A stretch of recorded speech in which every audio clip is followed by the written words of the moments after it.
अस्सलाम वालेकुम। Cap 5 FAR 2 lecture 9 start करते हैं जी।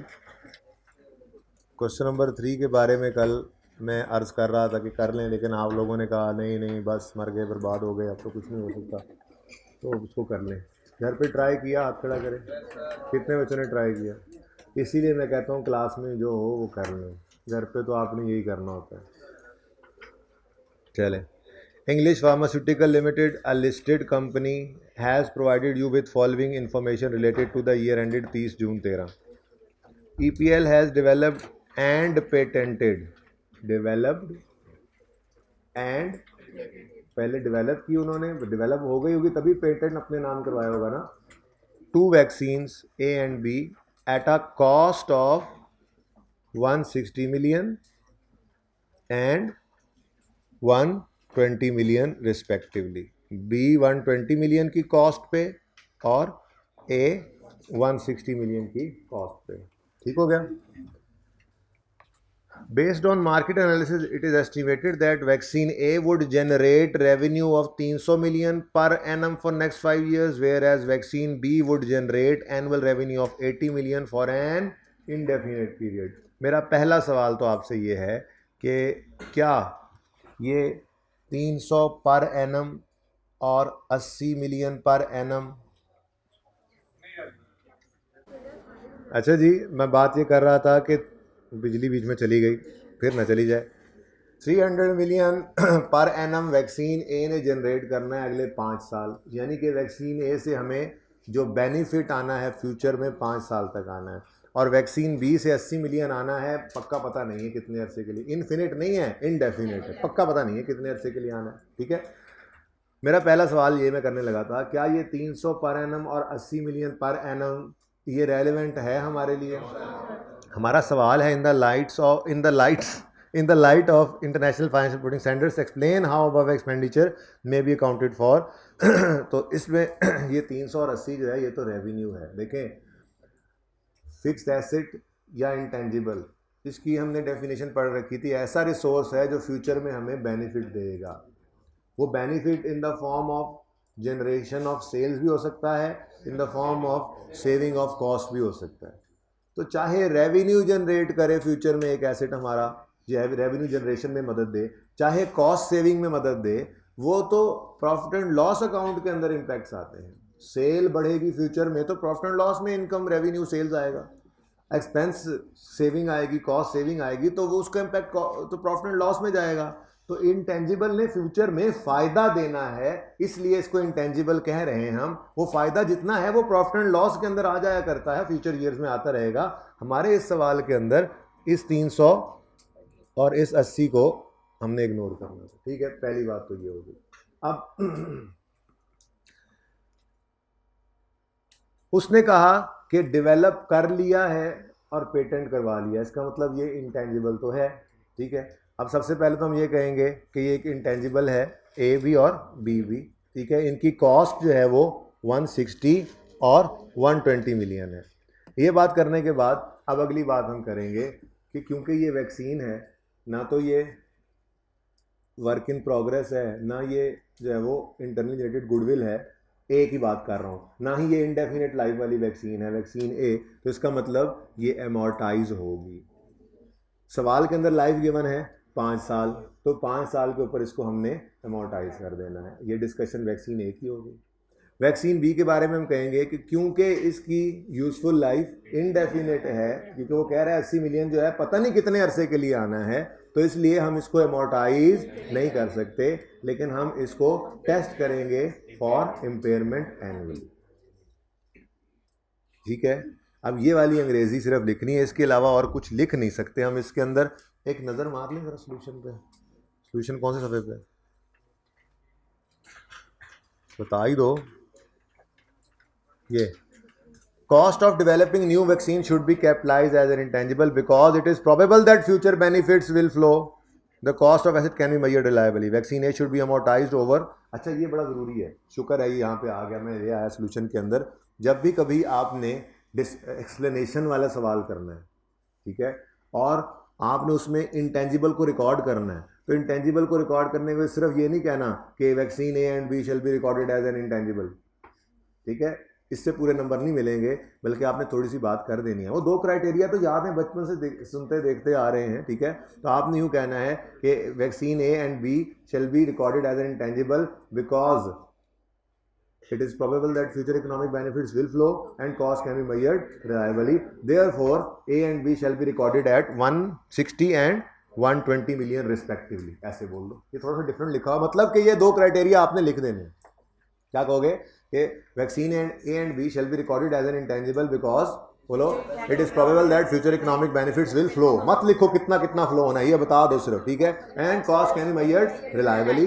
Therefore A and B, vaccine A and B shall be recorded as an intangible at a cost of 150 million, 160 million and 120 million respectively. बस। अब अगली बात जो मैं करके आया, vaccine A shall be amortized over its useful life of 5 years. However, vaccine B shall not be amortized because it has an indefinite life. However, it shall be tested for impairment annually without any indication. ठीक है, तो अगली बात, vaccine A should be amortized over its commercial life 5 years.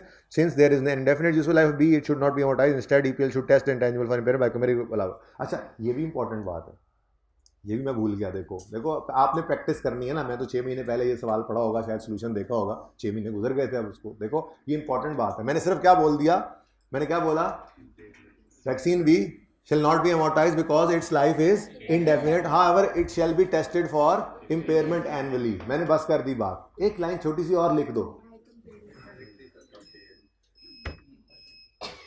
जल्दी जी। तो मैं अर्ज कर रहा था, बिजली ने फिर एक झटका लिया कि मैंने सिर्फ इतनी बात करके छोड़ दिया था कि vaccine B shall not be amortized because its life is indefinite. However, it shall be tested for impairment annually. लेकिन ये अगली बात 2 लफ्ज हैं, लिख दो, by comparing recoverable amount and carrying amount. पता है ना इम्पेयरमेंट टेस्ट कैसे लगाते हैं, ये 2 अल्फाज भी आगे लिख दो, इससे बहुत ज़बरदस्त हो जाएगा सोल्यूशन। तो भाई ये बात देखो ना, मैंने भी पढ़ा तो मुझे जहन में आ गया, आप तो लिखते हैं खुद, तो घर पे सिर्फ अंडरस्टैंड कर लिया सवाल पढ़ के, लिखने की जहमत नहीं की। हाथ खड़ा करें, लिखने की जहमत तो किसी ने नहीं की होनी, ये हाथ कम खड़े हो रहे हैं, ठीक है। लिखने की जहमत किस किस ने की, चले पास होने वालों के हाथ देख लो भाई, देख लो देख लो देख लो। अच्छा ओके, तो भाई लिखें प्लीज़, लिखने से ही आपको लिखना आएगा, ठीक है। दिमाग में अकाउंटिंग मत किया करें। एक्सप्लेनेशन वाले सवाल सबसे ख़तरनाक होते हैं अकाउंटिंग के अंदर, और ये IAS 38 के अंदर ही नहीं है, हम आगे जा रहे हैं। अब IAS 37, 10 के अंदर जाएंगे, वहाँ पे भी एक्सप्लेनेशन ही है। तो जिन स्टैंडर्ड्स के अंदर एक्सप्लेनेशन देनी, बल्कि हर स्टैंडर्ड के अंदर आप जब कॉन्सेप्चुअली आपको चीज़ पता है तो वो आपसे एक्सप्लेनेशन भी मांग सकता है कि मत करो जर्नल एंट्री, मत बनाओ नोट, मत बनाओ फाइनेंशियल स्टेटमेंट एक्सट्रैक्ट्स, बल्कि मुझे अंग्रेजी में लिख के एक्सप्लेन कर दो अकाउंटिंग ट्रीटमेंट। तो फिर मुंह ढाके बैठे हो ना, सब कुछ पढ़ के कुछ नहीं आता, सब कुछ पढ़ के फेल होने वाले फिर बच्चे होते हैं। वो इतना पढ़ा था, सब आता था, फिर भी फेल हो गया। आई के पास ही नहीं करता असल में, आई के पेपर ऊपर फेंकता, जो टेबल के ऊपर रुक जाए वो पास, जो नीचे गिर जाए वो फेल। पढ़ना खुद नहीं, ठीक है। अच्छा जी, ये सही है जी, काफ़ी है इतना, ठीक है। तो आपने जब कभी इंटेंजिबल के 2 बातें ज़हन में रख लें, आसान हो जाएगा। इंटेंजिबल रिकॉर्ड करवाना है तो आप कहो is this shall be recorded as an intangible because 2 criteria लिख दो, cost can be measured reliably and future economic benefits will flow, ठीक है। और अगर नहीं करवाना तो लिख दो IAS 38 prohibits capitalisation of advertisement, prohibits capitalisation of training cost, या रिसर्च फेज का एक्सपेंस है तो in accordance with IAS 38 research expense shall be charge to profit and loss account when incurred. तो ये बातें मोटी मोटी याद हो बस। अगर एमोर्टाइजेशन इम्पेयरमेंट पे आए हो तो एमोर्टाइज करवाना है, तो जिसकी लाइफ होगी उसे एमोर्टाइज करवाओगे, उसकी लाइफ के ऊपर उसे एमोर्टाइज करने का लिख दो। और जिसे इम्पेयरमेंट टेस्ट से गुजारने का कहना है उसको सिर्फ इतना सा ऐड कर दो आगे, इम्पेयरमेंट टेस्ट से गुजारेंगे by comparing carrying amount and recoverable amount. अल्लाह अल्लाह पे खैर सल्ला, ठीक है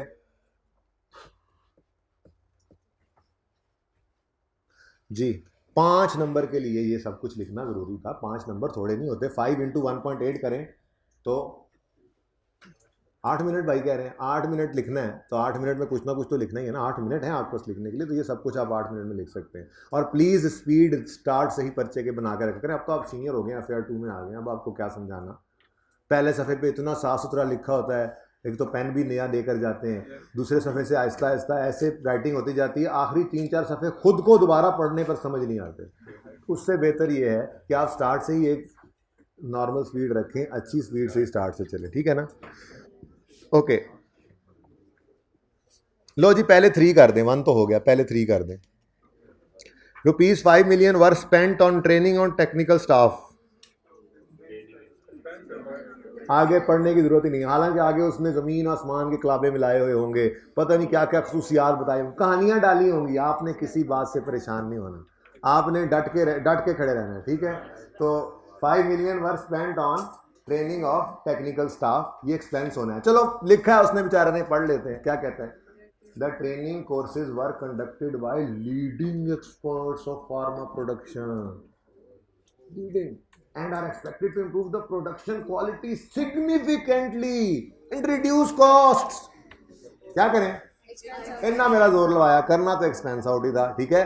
तो इसके लिए जुमला क्या लिखोगे, IAS 38 prohibits capitalization of training cost as an intangible, therefore 5 million shall be charged to profit and loss as an expense when incurred। लिखने वालों को याद होगा, सुनने वालों को नहीं होगा, अपने हाथ से लिखने वालों को याद होगा, ठीक है।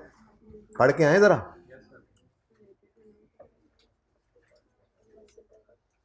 जी third, although well trained staff adds value to business, IAS 38 prohibits capitalization of training cost। बात उसने भी वही की है, जरा और शॉर्ट कर दी, लेकिन हम ऐसे लिखेंगे जैसे बोला। क्या हर दफा जुमला आई कैप का चेंज होता है एक्सप्लेनेशन वालों में, बात तो वही लिखी हुई है ना, हम हर दफा थोड़े चेंज करेंगे, तो हमें जो जेन के अंदर बैठ गई बात वही कर लेंगे। अच्छा जी, नंबर 2 पढ़ें जी।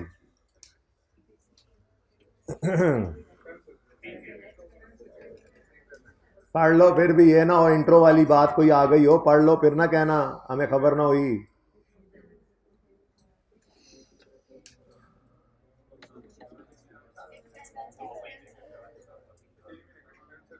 मैं पढ़ता हूं पहले। ₹6 million were paid for a इश्तिहार campaign that will cover a period of 6 महीने फ्रॉम 1 मई 13 टू 31 अक्टूबर 13। बीच में हमारा ईयर एंड आ गया 30 जून 13। 6 महीने के लिए ARY वालों को पैसे दिए कि आपने हमारा इश्तिहार चलाना है, कट्ठे दे दिए, 6 मिलियन पे कर दिए।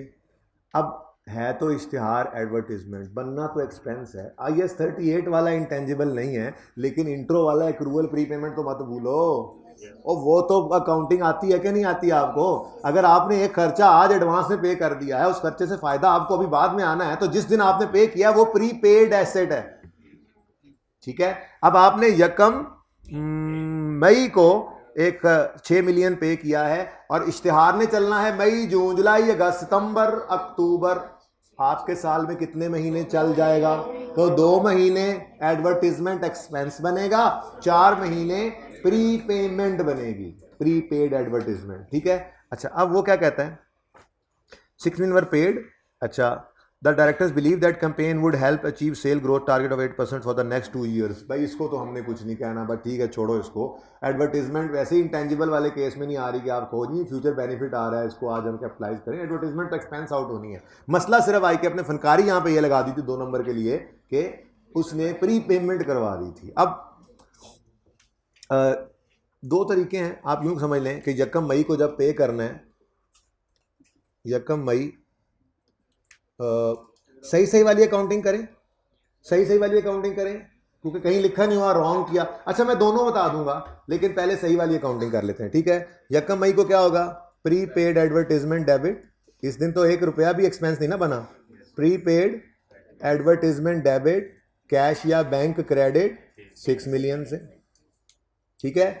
उसके बाद 30 जून 2013 आएगा, तो 2 महीने एक्सपेंस में डाल दो, एसिड से निकाल दो, तो एडवर्टीजमेंट एक्सपेंस डेबिट और प्रीपेड एडवर्टीजमेंट क्रेडिट 6 मिलियन 12 महीनों के लिए, 6 महीनों के लिए डिवाइडेड बाय 6। कितने महीने एक्सपेंस में डालने हैं, 2 महीने, तो 2 इनकम स्टेटमेंट बैलेंस शीट भी बना लेते हैं। इनकम स्टेटमेंट 30 जून 2013 की इनकम स्टेटमेंट में आएगा एडवर्टीजमेंट एक्सपेंस 2 मिलियन का, और बैलेंस शीट के अंदर करंट एसेट्स में प्री पेमेंट आएगी प्री पेड एडवर्टीजमेंट के नाम से 4। ये होगी पूरी कहानी। अल्टरनेटिवली आप ये भी कर सकते हैं, लेकिन मसला है ना, उसने कहा एक्सप्लेन कर दो तो सही वाला कर दें। वैसे आप यूं भी कह सकते हैं, वो जो गलती क्या करता था बचपन में कि आपने ये 6 रुपये पे किए, सारा एक्सपेंस बना दिया, एक्सपेंस डेबिट कैश क्रेडिट 6 से, तो फिर ईयर एंड पे आप क्या करते, एक्सपेंस को 4 से क्रेडिट करके प्री पेड एसेट को डेबिट करते, अल्टीमेटली एक्सपेंस में 2 बच जाता और प्री पेमेंट में 4 चला जाता। वो दूसरा ऑप्शन भी है एक्सप्लेन करने के लिए, लेकिन आप क्योंकि एक्सप्लेन करने जा रहे हैं और उसने कोई ऐसी गलती की निशानदेही भी नहीं की हुई कि जी ये प्री पे किया था, इन्होंने सारे का सारा एक्सपेंस आउट कर दिया है, ऐसी कोई बात नहीं लिखी हुई, तो फिर सही वाली अकाउंटिंग एक्सप्लेन कर देंगे। हम ये कहेंगे प्री पेड एडवर्टीजमेंट ऑन यकम मई 13 is an asset and after expiry of 2 months advertisement expense amounting to 2 million, bracket में लिखोगे 6/6 × 2, shall be charged to profit and loss account, shown in profit and loss account, ठीक है, and ₹4 million of advertisement shall be shown in balance sheet as a current asset, prepaid advertisement जो भी लिख दो, ठीक है। देखते हैं इन्होंने क्या लिखा। ओए आगे निकल गई जी। Advertisement and promotional cost should be recognised an expense when incurred, पहले तो उन्होंने ये कहा, मुझसे गलती हुई, ये बोलना चाहिए था। फिर however advertisement expense amounting to 4 million should be recorded as a prepayment. बहुत ही शॉर्ट लिखा हुआ है कि आपने, हमने तो फिर थोड़ी सी कहानी लिख कर बता दी उनको, ठीक है, तो सही है। हाँ, पहली वाली लाइन लिख देनी चाहिए क्योंकि I-38 के कॉन्टेक्स्ट में बात हो रही है ना, तो पहले आप ये कह दो कि एडवर्टाइजमेंट को हमने क्या करना होता है, एक्सपेंस आउट करना होता है। लेकिन चूंकि ये अगले 6 महीनों की इकट्ठी दे दी थी और 2 महीने अभी हमने गुजारे हैं, 4 रहते हैं, तो 4 को प्री पेमेंट में डाल देंगे, ठीक है। अब कौन सा सवाल करना है जी, ये सही है जी, टिक कर लें इसको फिर खैर से जी। एक्सक्यूज क्वेश्चन है कोई? एक्सक्यूज मी बोला किसी ने? किसने बोला एक्सक्यूज मी? हाइब्रिड से बोला किसी ने?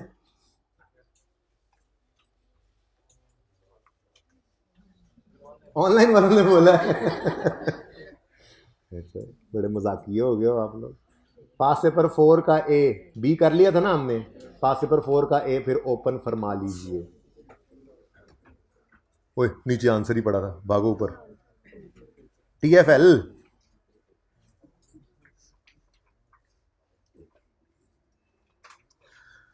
पढ़ें जी, आपको दिए जाते हैं पूरे 2 आदद मिनट्स। चक्कर ही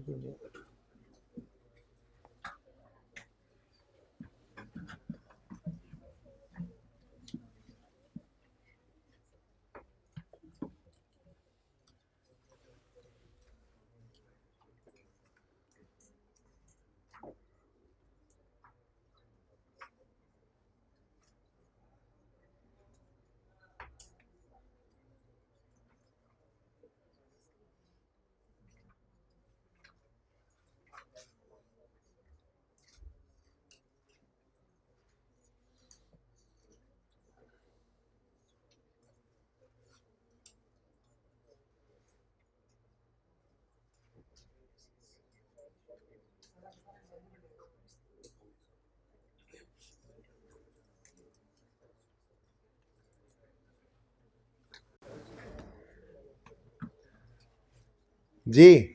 ऑन यकम जनवरी 12 कुछ पढ़ लिया? रिक्वायर्ड है एक्सप्लेन विद रीजंस। अच्छा, आगे 2 डेट्स दी हुई हैं, एक कह रहा है यकम जनवरी 12 पे अबव पेमेंट को क्या करें और 31 दिसंबर 12 पे क्या करें। तो बेसिकली ना सवाल पढ़ने पर पता लग ही जाएगा, यकम जनवरी को ये आ रहा होगा, इंटेंजिबल है या नहीं है, ये डिस्कशन करनी है।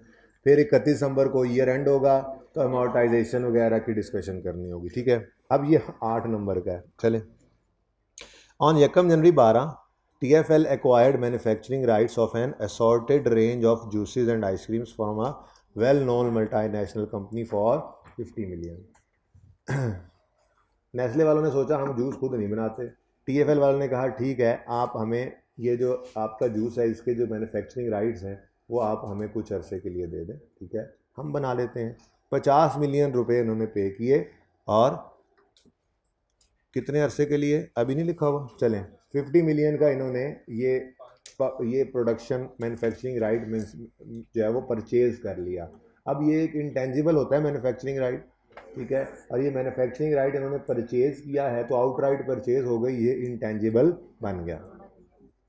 तो यकम जनवरी 12 पर intangible debit cash credit 50 million से होना चाहिए, यानी हम इंटेंजिबल को रिकॉर्ड करेंगे। क्यों? क्यों?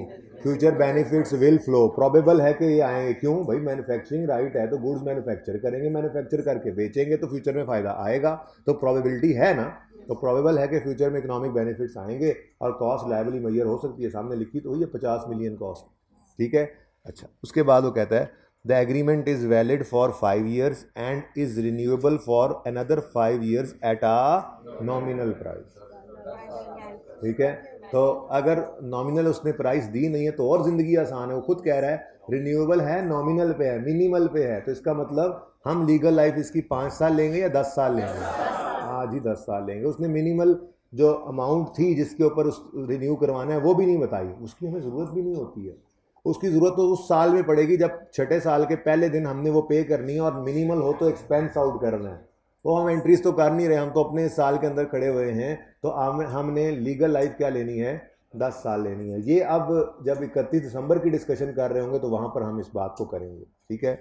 फिर कहता है manufacturing rights are not transferable and can not be sublet. आप किसी को वो दे नहीं सकते आगे किराए पे, ना ही किसी को आगे बेच सकते हैं, तो आपके पास ही रहेंगे। ठीक है।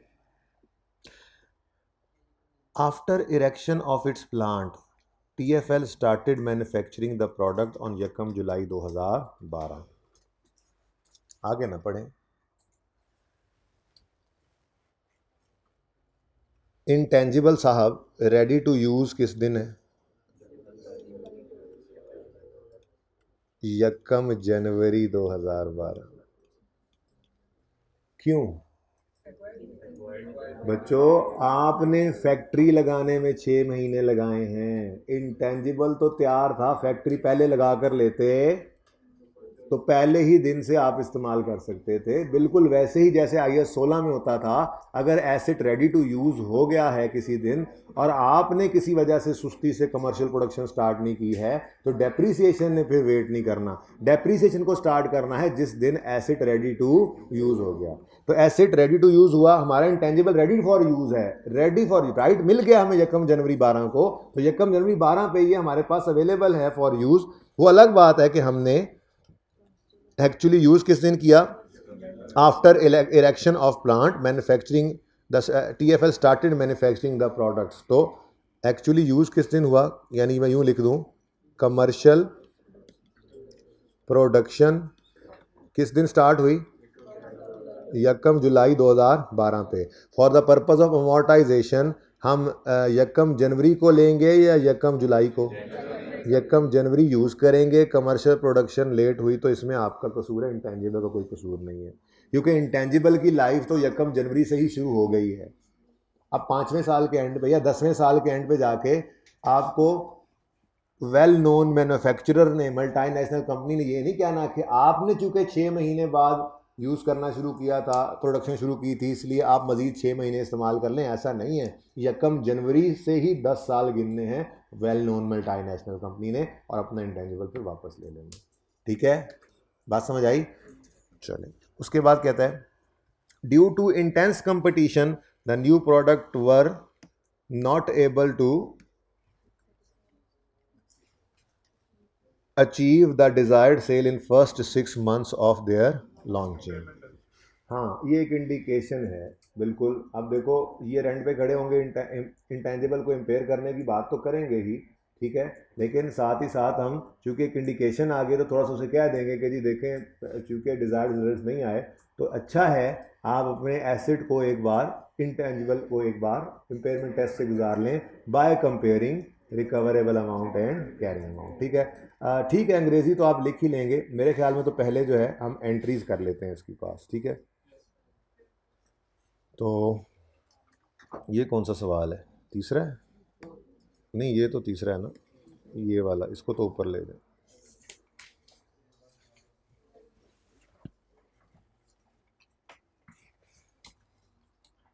जी, यकम जनवरी 2012 पर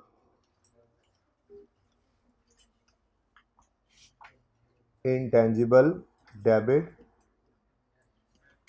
और कैश क्रेडिट 50 मिलियन से, 50 मिलियन से हमने इंटेंजिबल को रिकॉर्ड कर लिया। ठीक है, 31 दिसंबर 12 पे आएगा। अगर एंट्रीज हो तो सिर्फ इतनी सी बात हो, इसलिए तो एंट्रीज की बजाय अक्सर एक्सप्लेनेशन मांग लेते हैं, क्योंकि एक्सप्लेनेशन के अंदर तो हमने खुल डुल के बहुत सारी बातें करनी है। सिर्फ जनरल एंट्रीज मांगे तो क्या करना है, हम यहाँ पे लिखेंगे जी बस एमोर्टाइजेशन एक्सपेंस डेबिट और एक्यूमुलेटेड एमोर्टाइजेशन क्रेडिट। 50 को पकड़ेंगे, डिवाइड करेंगे 10 से, और बस इस साल में पूरा साल हमारा ये इंटेंजिबल इस्तेमाल हो गया है, इसकी एक लाइफ गुजर गई। आपने प्रोडक्शन अगर 6 महीने बाद लेट शुरू की थी तो ये आपका कसूर है। राइट टू मैन्युफैक्चर आपके पास पहले दिन से अवेलेबल था, तो 5 और 5। तो अगर सिर्फ जनरल एंट्रीज होती तो इतनी सी बात काफ़ी थी। लेकिन उसने क्या कहा आपसे, अब ये ना जो मैं डिस्कस कर देता हूँ ना सवाल, उनको फिर आपने घर पे जाके लिखना होता है, मैं लिखवा नहीं रहा हूँ। तो ये जो काम हो रहा होता है क्लास वर्क के अंदर, घर जाओ, घर जाके आप ये जो मैंने बात की है इसको अंग्रेजी में लिखो, और फिर अपनी अंग्रेजी को सोल्यूशन की अंग्रेजी से मैच करो। अगर 60-70% मैच हो रही है तो ज़बरदस्त है, आपका पेपर पास होगा उस सब्जेक्ट की हद, उस टॉपिक की हद तक जिसकी बात हो रही है। ठीक है, सही है। अब आपको उसने ना रिक्वायर किया था अलग अलग मौक़ों के ऊपर बात करने के लिए। ठीक है, तो आपने भी अलग अलग हेडिंग बनानी है घर पे। आप कहोगे 1 जनवरी 2012 पे क्या हुआ, आप कहोगे जी TFL acquired purchase right to manufacture on 1 January 12, therefore an intangible shall be recorded because it is probable that future economic benefits will flow and cost can be measured reliably, so intangible shall be recorded at a cost of 50 million। ठीक हो गया। उसके बाद 31 दिसंबर पे jump कर जाओगे, और तो इसके अलावा कोई बात है नहीं फिलहाल। ठीक है, 31 दिसंबर पे आओगे। अच्छा, रिन्यूएबल की बात उसी में कर लेते हैं। ठीक है, आप कहोगे कि जी इंटेंजिबल की डेफिनेट लाइफ है, intangible has a definite life, therefore it shall be amortised over shorter of, number ज़्यादा है ना, आप ज़्यादा कहानियाँ लिख रहे हैं, so it shall be amortised over shorter of useful life और legal life. In this question there is no useful life, only legal life is given. The original legal life is 5 years which is renewable at a minimal cost to another 5 years, therefore amortization shall be calculated by using 10 years legal life। ठीक है, साथ आप लिख भी सकते हो 5 रुपये bracket में। ठीक है, amortization expense for the year shall be 5 million bracket में 50/10, 10 या 5, 10। ठीक है, ये बात हो गई। उसके बाद फिर आगे इंडिकेशन उसने दे दी इम्पेयरमेंट की, तो उसको भी एक लाइन में लिख के बता दो कि यही से लाइन डालो, due to intense competition new product was able to desire blah blah blah, therefore it is better to test our intangible for impairment by comparing its carrying amount and useful life, carrying value with recoverable amount. ठीक है जी, देख लो एक नज़र उन्होंने क्या लिखा हुआ है, ताकि फिर आगे चलें तसल्ली से।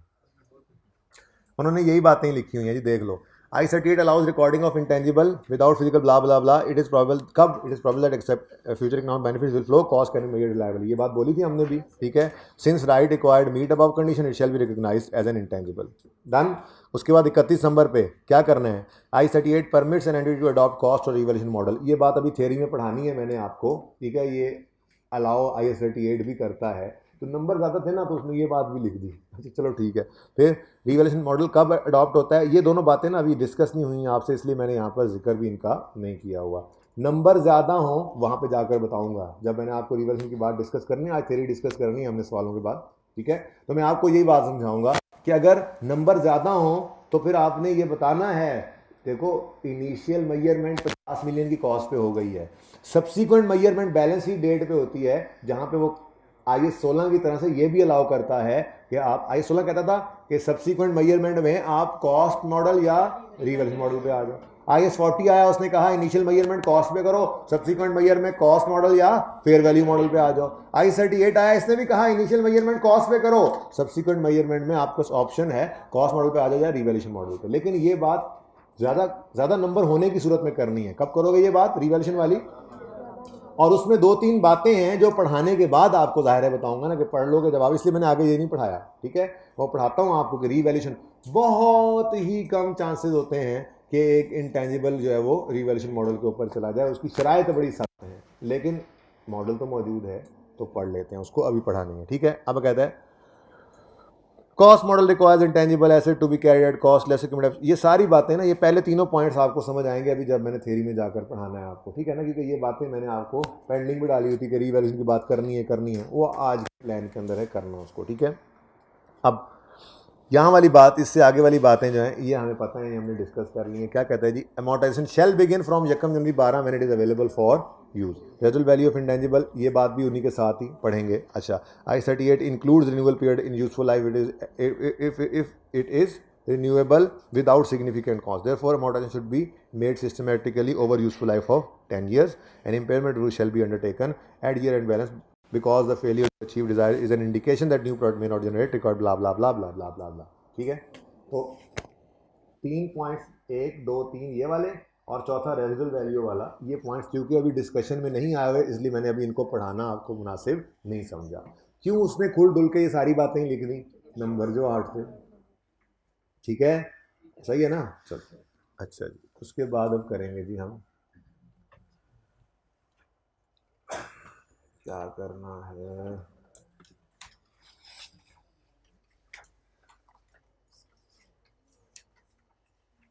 जी। ठीक है, पहले फिर यही कर लेते हैं, रीवैल्यूएशन की डिस्कशन वगैरह करके उसके बाद फिर थ्योरी भी पढ़ा देता हूँ आपको।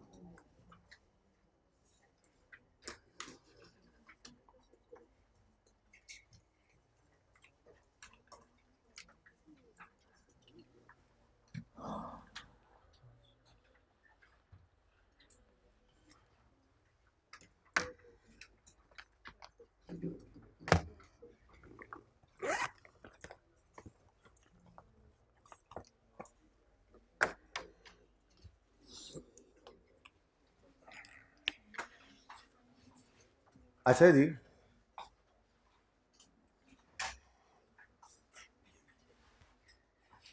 कोई एग्जांपल्स दे रहे हैं, brand, software, licence, masthead. भाई इंटरनली जनरेटेड नहीं है तो मैंने यहाँ पे लिखा ना, मैं इंटेंजिबल्स की कुछ एग्जांपल दे रहा हूँ, काफ़ी हैं। और को बता दो, चलो एक अभी बता रहे थे बच्चा यहाँ पे हैं,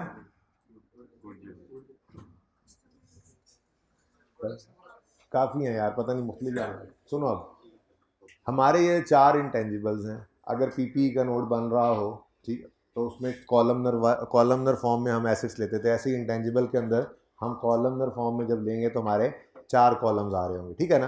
अब सवाल ये पैदा होता है कि क्या हम इंटेंजिबल्स में भी कॉस्ट मॉडल या रीवैल्यूएशन मॉडल पे जा सकते हैं? तो उसका जवाब है बिल्कुल जा सकते हैं। I-38 अलाउज सब्सिक्वेंट मेजरमेंट में हमें क्या देता है, चॉइस देता है, ऑप्शन देता है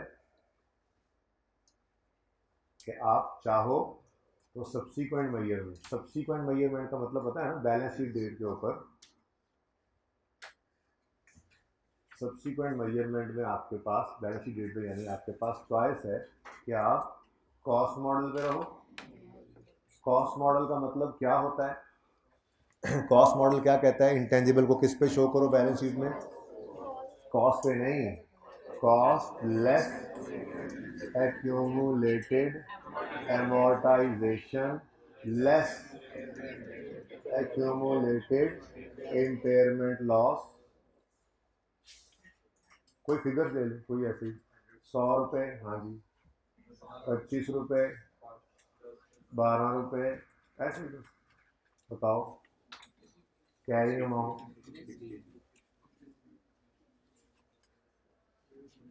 कितना जी। ये है जी कॉस्ट मॉडल। रीवैल्यूएशन मॉडल भी कोई इतनी रॉकेट साइंस नहीं है। रीवैल्यूएशन मॉडल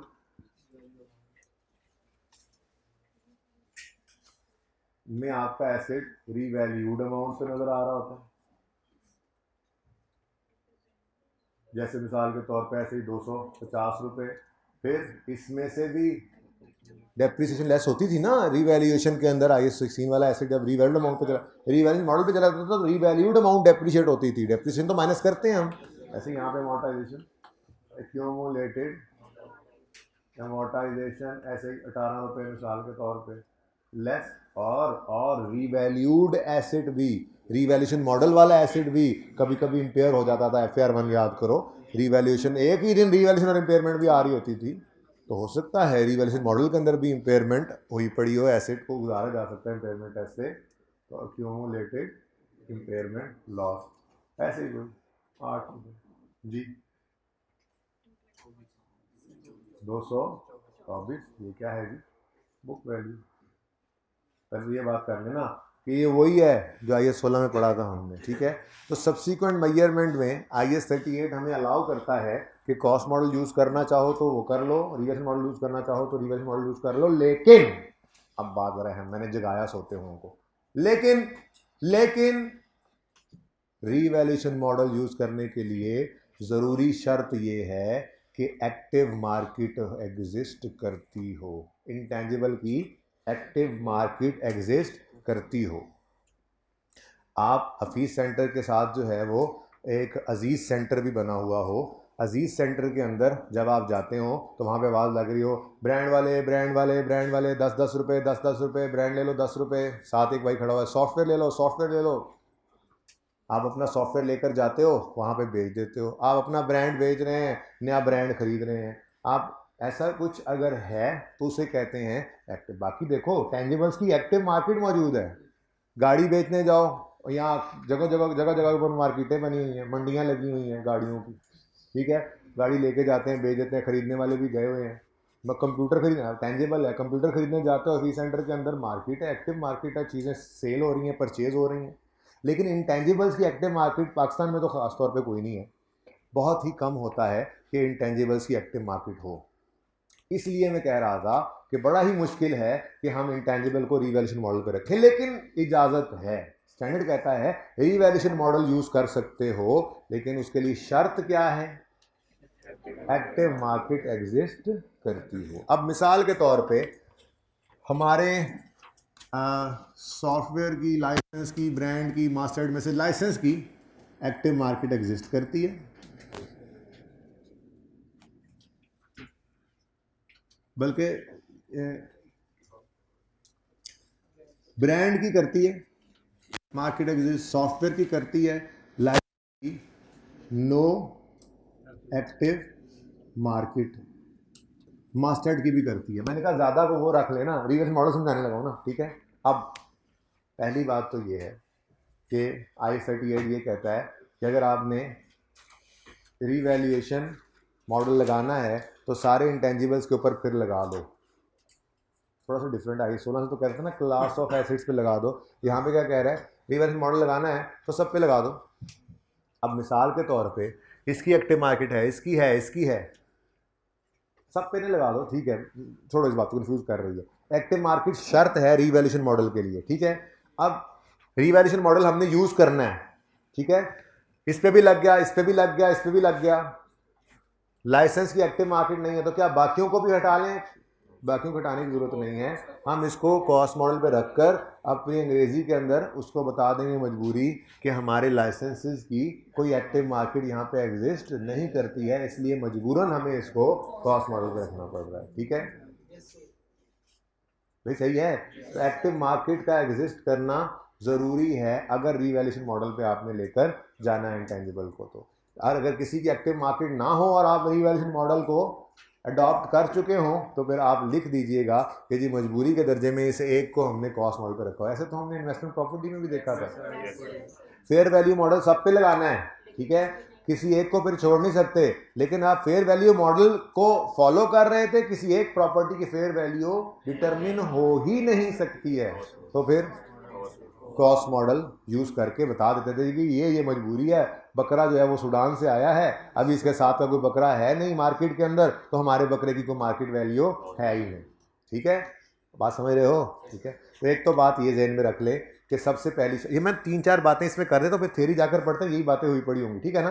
पहली बात, रीवैल्यूएशन के लिए जरूरी क्या है, एक्टिव मार्केट एग्जिस्ट करती है, एक बात होगी। दूसरी बात,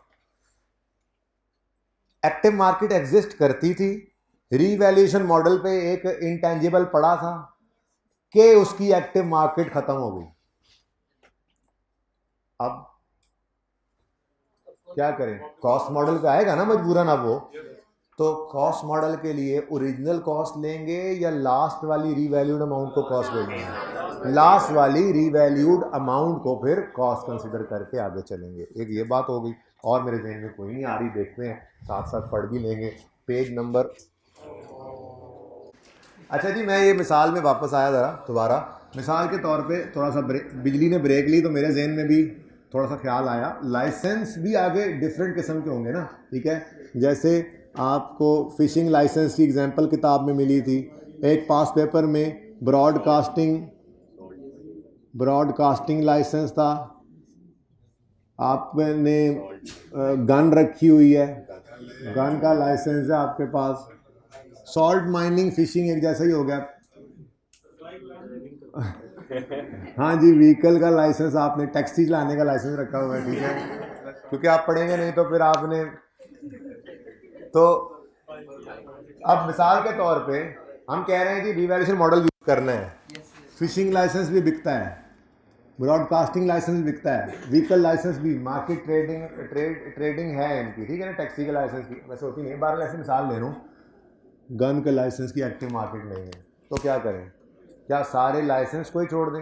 नहीं, हम लाइसेंस को लिख लेंगे और इसको कॉस्ट मॉडल पे रख के इसकी अंग्रेजी लिख के बता देंगे, ठीक है ना, सही है। लेकिन असल मसला ये है कि रिवैल्यूएशन मॉडल के ऊपर अगर लाना है इंटांगिबल को, तो उसके लिए उसकी एक्टिव मार्केट का होना ज़रूरी है, ठीक है जी। चलें जी, पेज नंबर 12 है गालिबन, देखें ज़रा।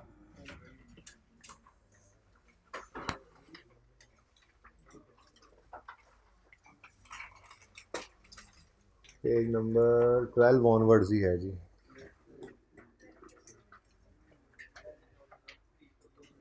अच्छा 12 से ऊपर क्या है, ज़रा ये तो देख लें, कोई ऐसी चीज़ तो नहीं है जो हमें नहीं आती। ऐसे ही ज़रा जहन के अंदर बात आती है बंदे के, ये बातें तो हमने पढ़ रखी है ना सारी, तो रीड तो एक बार आप मुझे पता है कर ही लेंगे, अच्छे बच्चे हैं। तो पहले 10 सफ़े ज़रा एक दफ़ा नज़र देख के आइएगा, जो जो चीज़ रहती है फिर मुझे कल बताइएगा। 12 में आए,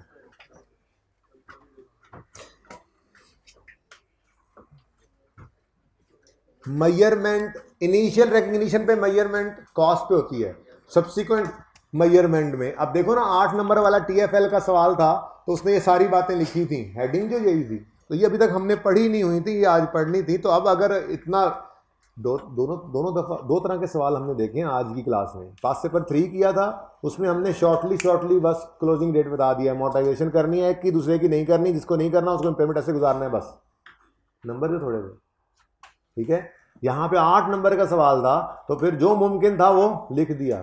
सबसे पहले I-38 अलाउ करता है इंटेंजिबल को रिकॉर्ड करना जब 2 क्राइटेरिया मीट हो जाएं, फिर रिकॉर्ड करवा के फिर ईयर एंड पे लाए जी। ईयर एंड पे आए हैं तो I-38 अलाउ करता है कि आप कॉस्ट मॉडल यूज़ करें या रिवैल्यूएशन मॉडल। कॉस्ट मॉडल पे हैं तो cost less accumulation less accumulated payment loss if any, इस पर रख सकते हैं। रिवैल्यूएशन मॉडल है तो फिर वो सारी अंग्रेजी में लिखी हुई है, कर सकते हैं। लेकिन रिवैल्यूएशन मॉडल पर लेकर जाना है तो एक्टिव मार्केट होना ज़रूरी है, ये अंग्रेजी में लिख रहे हैं हम बातें, ठीक है। और अगर किसी की फिर भी 8 नंबर में भी शायद कुछ बच जाए, इतना कुछ है आज हमने पढ़ लेना इसके अंदर, ठीक है। तो शुरू करते हैं जी। चॉइस ऑफ पॉलिसी, मैंने चॉइस लिखा था, लफ्ज़ चॉइस, शुक्र है। मेजरमेंट आफ्टर इनिशियल रिकग्निशन में कहता है चॉइस ऑफ पॉलिसी के अंदर I-38 allows the business to choose one of the measurement models as its accounting policy for property intangible assets. Property card में फॉर प्रॉपर्टी प्लांट इक्विपमेंट वाला आ गया, फॉर intangible assets after acquisition, ठीक है जी। अच्छा, the two measurement models for intangible after acquisition are cost model and revaluation model। ये सारी बातें मैंने कर दी हैं, जो नहीं की वो यहाँ पे अंग्रेजी में पढ़ के समझा देता हूँ, ठीक है। कॉस्ट मॉडल में कहता है intangible is carried at its cost less accumulated amortization and accumulated impairment loss if any। ये लिखा हुआ उधर देखो दूसरी साइड पर टेबल, ये लिखा हुआ है, ठीक है। नेक्स्ट, रिवैल्यूएशन मॉडल में कहता है intangible is carried at its fair value less accumulated amortization and accumulated impairment loss if any, ठीक है जी। आगे ना पढ़ें, ज़रा आमिर भाई उस तरफ लेकर जाएं जी। ये जो मैंने 2 पैरास पढ़े हैं यही वाली बात लिखी हुई है, चॉइस के नीचे मैंने 2 जो बनाए हैं कॉस्ट मॉडल और रिवैल्यूएशन मॉडल के अंदर यही बात लिखी है किताब में, वापस ले आए।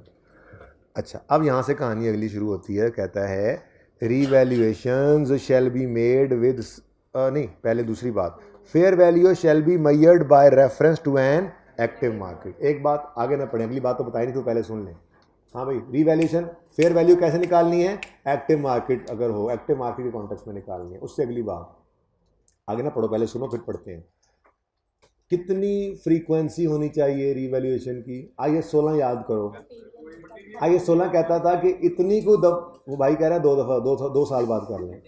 अच्छा डिफरेंस ऐसे बता रहे थे, मैंने कहा शायद 2 साल बता रहे हैं जी। कोई पाबंदी नहीं है, हर साल करें, 2 साल बाद करें, 5 साल बाद करें, स्टैंडर्ड ने ऐसा कुछ नहीं कहा हुआ था। आइए 16 में भी, यहाँ पे भी ऐसे ही कह रहा है, ठीक है। स्टैंडर्ड तो ये रिक्वायर करता है कि अगर आप रीवैल्यूएशन मॉडल पे हैं तो इतनी सफिशिएंट रेगुलरिटी हो कि फेयर वैल्यू और बुक वैल्यू में बहुत मटेरियल डिफरेंस ना आ जाए। आपने क्या अचीव करना है ऑब्जेक्टिव, कि फेयर वैल्यू और बुक वैल्यू में मटेरियल डिफरेंस आने ना पाए, इतनी कुछ सफिशिएंट रेगुलरिटी हो। अगर आप हर 2 साल बाद करके ये काम अचीव कर जाते हैं, 2 साल बाद करें। अगर आप 5 साल बाद करके इस काम को अचीव कर जाते हैं तो 5 साल बाद करें। 5 साल तक कोई मटेरियल डिफरेंस नहीं आया, आपने कोई नहीं किया रीवैल्यू। 5वें साल आपको लगा मटेरियल डिफरेंस आ रहा है, आप रीवैल्यू कर लो। 6ठे 7वें साल 2 साल बाद आपको जरूरत पड़ गई, 2 साल बाद कर लो। कोई पाबंदी नहीं है 5 साल बाद करना है, फिर हर दफा 5 साल बाद ही करना है, 2 साल बाद। इतनी सफिशिएंट रेगुलरिटी हो। ऑब्जेक्टिव ज़हन में क्या हो, हमने रीवैल्यूएशन मॉडल के अंदर ऑब्जेक्टिव क्या अचीव करना है कि एसेट हमारी किताबों में जिस पर नजर आ रहा हो मोर और लेस मार्केट में भी उसी वैल्यू पर हो। तो यानी फेयर वैल्यू और मार्केट वैल्यू में बहुत ज्यादा डिफरेंस नहीं होना चाहिए, ठीक है। मटेरियल बहुत ज्यादा, अब क्वांटिफाई तो नहीं किया हुआ, वो मटीरियलिटी का जो है ना थ्रेशोल्ड आपके जहन में ही होगा। फिर आप कहोगे जी बुक वैल्यू 100 रुपये है और मार्केट में 500 रुपये हो गया मिलियन, तो आप कहोगे मटीरियल है। लेकिन अगर आपकी बुक्स में 100 पे है और मार्केट में 105-7 पे पड़ा है तो ये कोई मटीरियल डिफरेंस नहीं है, बस ठीक है। हाँ जी, तो ऑर्डर वाले सर से पूछना। अच्छा, आगे कहता है revaluation shall be made with such regularity that the end of reporting period carrying amount of asset does not differ materially from its fair value, ठीक है। फिर आगे उसने एक्टिव मार्केट को थोड़ा सा डिफाइन किया। An active market is a market in which transactions for asset और liability take place with sufficient frequency and volume to provide pricing information. मैंने जैसे कहा था कि आप गए कौन से अजीज़ प्लाजा में, तो वहाँ पे आवाज़ लग रही थी ब्रांड वाले ब्रांड वाले ब्रांड वाले, आते जाओ लेते जाओ, ब्रांड वाले। आप पुराना ब्रांड देकर नया ब्रांड खरीद कर लेके जा रहे हैं, इसको कहते हैं एक्टिव मार्केट। वो इसने अंग्रेजी में ये बात लिखी हुई। Okay, the same model should be applied to all assets in the same class। इसीलिए मैंने ना वो असल में जब मैं इधर बिजली गई ना तो इस तरफ आया तो मेरे जहन के अंदर ये बात आई थी। जरा ये दोबारा 1 मिनट रुक के जरा सुनते जाओ भाई, ये अहम बात। ओ मुल्तान वाला निकल गया, पकड़ के लाओ उसको। 1 मिनट रुक के ये बात सुनते जाओ। क्या कहा स्टैंडर्ड ने ये कहा हर क्लास के ऊपर सेम मॉडल लगे। ब्रांड के ऊपर कॉस्ट मॉडल लगा लो, कोई मसला नहीं। जैसे 16 में था, ये थोड़ा सा ना बात कंफ्यूजिंग थी जब मैंने यहाँ बात की, इसीलिए फिर बिजली आने के बाद मैंने ये एग्जांपल लिख के फिर मजीद समझाया। दोबारा एक बार फिर समझ लो, सबकी तवज्जो चाहिए वरना पिछली बात कंफ्यूज कर जाएगी। ध्यान से सुनो। ब्रांड है बिल्कुल आई 16 की तरह से, land fair value model reverse model पे है, बिल्डिंग कॉस्ट मॉडल पे है, कोई मसला नहीं, ठीक है। लेकिन बिल्डिंग्स अगर रिवर्स मॉडल पे हैं तो फिर सारी बिल्डिंग्स को रिवर्स मॉडल पे रखो, क्लास पे सेम हो। लैंड कॉस्ट मॉडल पे है, इक्विपमेंट कॉस्ट मॉडल पे है, व्हीकल कॉस्ट मॉडल पे है, बिल्डिंग रीवैल्यूएशन मॉडल पे है, ये ठीक है, कोई मसला नहीं। लेकिन बिल्डिंग जब रीवैल्यूएशन मॉडल पे आ जाए तो सारी बिल्डिंग रीवैल्यूएशन मॉडल पे होनी चाहिए, ये जरूरी था। सेम यहाँ पे अप्लाई होता है। आपने ब्रांड्स के ऊपर अगर कॉस्ट मॉडल रखा है तो सब ब्रांड्स पे कॉस्ट मॉडल लगाओ, ब्रांड्स पे रीवैल्यूएशन मॉडल रखा है तो सब पे रीवैल्यूएशन मॉडल लगाओ, ठीक है। तो ब्रांड कॉस्ट मॉडल पे हो सकता है, सॉफ्टवेयर कॉस्ट मॉडल पे हो सकता है, मास्टर्ड रीवैल्यूएशन मॉडल पे हो सकता है, लाइसेंस रीवैल्यूएशन मॉडल पे हो सकता है। लेकिन अगली बात मैंने ये की कि अगर आपने लाइसेंस पे रीवैल्यूएशन मॉडल लगाया, 4 लाइसेंस में से 3 की एक्टिव मार्केट है, 1 की नहीं है, तब भी आप रीवैल्यूएशन मॉडल लगा सकते हो। इस एक के बारे में कह देना कि इसके लिए मजबूरी है, ठीक है। चल जा नस जाओ जी, सही है। पानी पीने के अस्तगफिरुल्लाह यार, को काम होगा उसको यार, ऐसे बदगुमानी नहीं करते होते। अस्तगफिरुल्लाह। हाँ जी, the same model should be applied to all assets in the same class. सही है, समझ आ रही है। अच्छा, आगे कहता है वो बातें अब हो गई, चलो शुक्र है, पढ़ तो लें। If N intangible asset is in a class of revalued intangibles, if an intangible asset in a class of revalued intangible assets cannot be revalued because there is no active market, the asset shall be carried at cost less and accumulated impairment loss if any। बात समझ आई? फिर पढ़ो। If an intangible is, Aamir भाई, if an intangible is in a class सारी की सारी हम फेयर वैल्यू एक्टिव मार्केट वाली है, क्लास को हम रिवर्स मॉडल पे रख रहे थे ना, ठीक है। If an intangible gun licence is in a class of revalued intangible assets, लेकिन it can not be revalued because there is no active market for this asset, the asset shall be carried at its cost less, यानी कि बाकियों को फिर ना छेड़ना, सिर्फ इसको किस पे रख लेना, कॉस्ट मॉडल पे, ठीक है। और ठीक है, अच्छा आगे कहता है the items within a class of intangible assets are revalued simultaneously to avoid selective revaluation of assets and reporting of amounts। वही वाली बात कर रहा है कि आपने थोड़ी सी बात आगे बढ़ा दी ना, IS 38 है ना, फर्क भी तो दिखाना ना थोड़ा सा IS 16 से। वो क्या कह रहा है, वो कह रहा है ये मत करना कि आपने गन वाले लाइसेंस को साल के एंड पे रीवैल्यू करना शुरू कर दिया और व्हीकल वाले को साल के स्टार्ट में कर रहे हैं और ब्रॉडकास्टिंग वाले को साल के दरमियान में कर रहे हैं। ये नहीं करना। आपने अगर एक क्लास को रीवैल्यूएशन मॉडल पे रखा हुआ है तो उस क्लास के अंदर जितने भी इंटेंजिबल्स आ रहे हैं उन सब की रीवैल्यूएशन की डेट एक होनी चाहिए, ताकि आप किसी भी किस्म की कंफ्यूजन को अवॉइड कर सके फाइनेंशियल स्टेटमेंट्स के अंदर चीज़ों को रिपोर्ट करते हुए, ठीक है। अब जरा दोबारा पढ़ें, सादा बात थी वैसे। The items within a class of intangibles are revalued simultaneously to avoid selective revaluation of assets and the reporting of amounts in financial statements representing a mixture of cost and values as at different dates। कहते हैं अजीब सी बात ही हो जाएगी, फिर कुछ को है वो कॉस्ट पे पड़ेगा, कुछ नहीं, रीवैल्यूएशन मॉडल पे रखना है तो सबको एक ही डेट के ऊपर साइमल्टेनियसली इकट्ठा रीवैल्यू कर दो। हाँ, एक्सेप्शन मैं पहले ही बता चुका हूँ आपको, अगर किसी एक की एक्टिव मार्केट ही नहीं है तो फिर उसके लिए मजबूरी है उसको कॉस्ट मॉडल पे रख लो, फिर वो लिख के ही बताना होता है हमने। जैसे IS 40 में भी लिखते थे, IS 16 के अंदर तो पैसे ही नीचे कॉस्ट मॉडल लिखा होता तो लिख के बता देते, यूजर को पता लग जाता है, फ्रॉड को नहीं लगाते हैं, ठीक है, सही है। चलिए, revaluation shall be made with such regularity, ये बात तो हो गई है यार, चलो पढ़ लो। Revaluation shall be made with such regularity that end of reporting period the carrying amount of asset does not differ materially from fair value, the frequency of independent on volatility of blah blah blah blah blah, ठीक है जी। कितनी regularity हो, कितनी को regularity हो, frequency क्या हो, तो फेयर वैल्यू और बुक वैल्यू बहुत ज़्यादा डिफरेंट ना हो, डिफरेंस नहीं ज़्यादा, बस इतनी सी बात याद रखो। स्टैंडर्ड की तो आदत है अंग्रेजियाँ लिखना। अब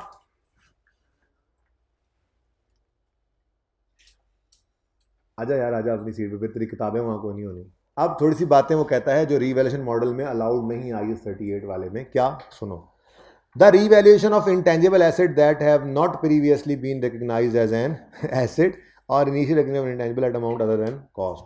तो कह रहा है जी रिवैल्यूएशन मॉडल नहीं लगाना ऐसे एसेट पर जो पहले ऐसे इंटेंजिबल एसेट पर जो रिकॉर्डेड एज एन एसेट है ही नहीं।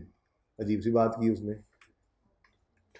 आप यूँ कहोगे प्रीवियसली लिखा हुआ है, मतलब यार अगर आज ही एक एसेट आया है तो आज ही उसको रीवैल्यूएशन मॉडल में ना, उसको रीवैल्यूएशन नहीं लगा देनी उसके ऊपर, क्योंकि आज जो चीज़ आ रही है उसकी तो फेयर वैल्यू ही उसकी कॉस्ट होती है। यही बात आगे भी कह रहा है। एक तो उसने ये कहा कि एसेट पहले से मौजूद था, इंटेंजिबल एसेट, ठीक है, प्रीवियसली एसेट नहीं था, हमने अब बनाया है, वो ऐसी बात कर रहा है। और इधर कह रहा है हमने खरीदा ही एसेट है। तो इन दोनों को बहरहाल किस पे रखना होता है, कॉस्ट के ऊपर, या जिस वैल्यू पर हम लेकर आए हैं उसके ऊपर, वो उस दिन की वैल्यू जो है वही उसकी cost, deem cost initial measurement के ऊपर बन रही होती है। ये वैसे फजूल सी बात है बाय द वे। बहरहाल इसको आपने रीवैल्यूएशन उस दिन करने नहीं बैठ जाना। यूँ समझो जिस दिन इंटेंजिबल आ रहा है उस दिन रीवैल्यूएशन मॉडल अप्लाई नहीं होना। यहाँ पे कुछ ऐसी बात करना चाह रहा है, ठीक है जी।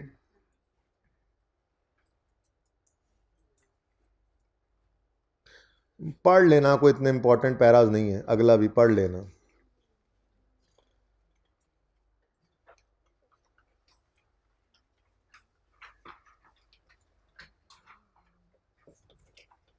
जस्ट रीड ओनली करते जाना, इसमें से कुछ याद नहीं करना। जहाँ पे पढ़ने वाली बातें मैं पढ़ा देता हूँ। इस पैरा को भी रीड ओनली कर लेना या छोड़ भी दो। अच्छा फिलहाल छोड़ ही दो, मैं खुद देखता हूँ, मैं खुद ही रीड ओनली करवाऊंगा।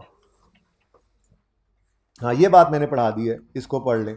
If fair value of a revalued intangible can no longer be measured by reference to an active market, the carrying amount of asset shall be its revalued amount at the date of last revaluation by reference to active market less any subsequent accumulated amortization or impairment loss।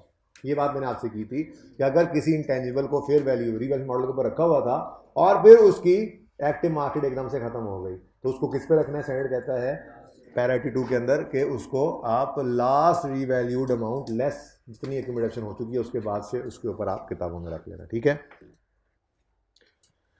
ये बात भी important है। अगर कोई active market exist ना करती हो तो IS 38 कहता है कि अगर किसी एसेट की एक्टिव मार्केट अब एकदम से ख़त्म हो गई है तो मुनासिब है कि IS 36 वाला इम्पेयरमेंट टेस्ट उस पर लगा लो, रिकवरेबल अमाउंट और बुक वैल्यू कंपेयर कर लो। ये ही ना हो एक्टिव मार्केट खत्म होने की का मतलब क्या है, मतलब कोई चीज़ आउटडेट हो रही है शायद, ठीक है, ये ही ना हो कहीं इम्पेयर हो गया हो। ठीक है, तो ये दोनों बातें अहम है। ऊपर वाले को आप फिलहाल इसको फिलहाल रहने दें, अभी काटना नहीं है आप लोगों ने, ठीक है ना। मैंने इसको रीड ऑनली किया है, देख लेता हूँ, कोई ज़रूरत महसूस हुई तो मैं करवा दूंगा खुद रीड। ठीक है, फिलहाल इसको रीड ऑनली में ही रख लें, अगर पढ़ना भी चाहें तो। बहरहाल ये इंपॉर्टेंट थे जो पैराज मैंने आपको पढ़ा दिए। क्या है जी, क्या है? पहला, अगर फेयर वैल्यू किसी की थी और फिर एक्टिव मार्केट ख़त्म हो जाए तो उसको लेटेस्ट यानी लास्ट रीवैल्यूड अमाउंट पे रख लेना। लेकिन ये एक निशानी हो सकती है कहीं इम्पेयर ना हो गया हो, इसलिए अगर ऐसा कुछ हो तो इम्पेयरमेंट टेस्ट से भी गुजार लेना। अच्छा जी, fair value of asset can be measured by reference to an active market net subsequent measurement reverse model is applied from that date. वो कह रहा है कि पहले कोई नहीं थी आपके पास फेयर वैल्यू, वो लाइसेंस की, हमारे गन लाइसेंस की, लेकिन बाद में आ गई है, तो जब आ जाए तो उस वक्त फिर आप उसको उस दिन की फेयर वैल्यू पर रख लेना। ठीक है, two ways of passing journal entries छोड़ो, ठीक है, देख लेते हैं और क्या करना है हमने। जो पढ़ाता जा रहा हूँ सिर्फ वो टिक करते जाएं, ठीक है ना। अच्छा, अब एक चीज़ ऐसी है जो FAR 2 के अंदर आकर बहरहाल इम्पॉर्टेंट हो जाती है।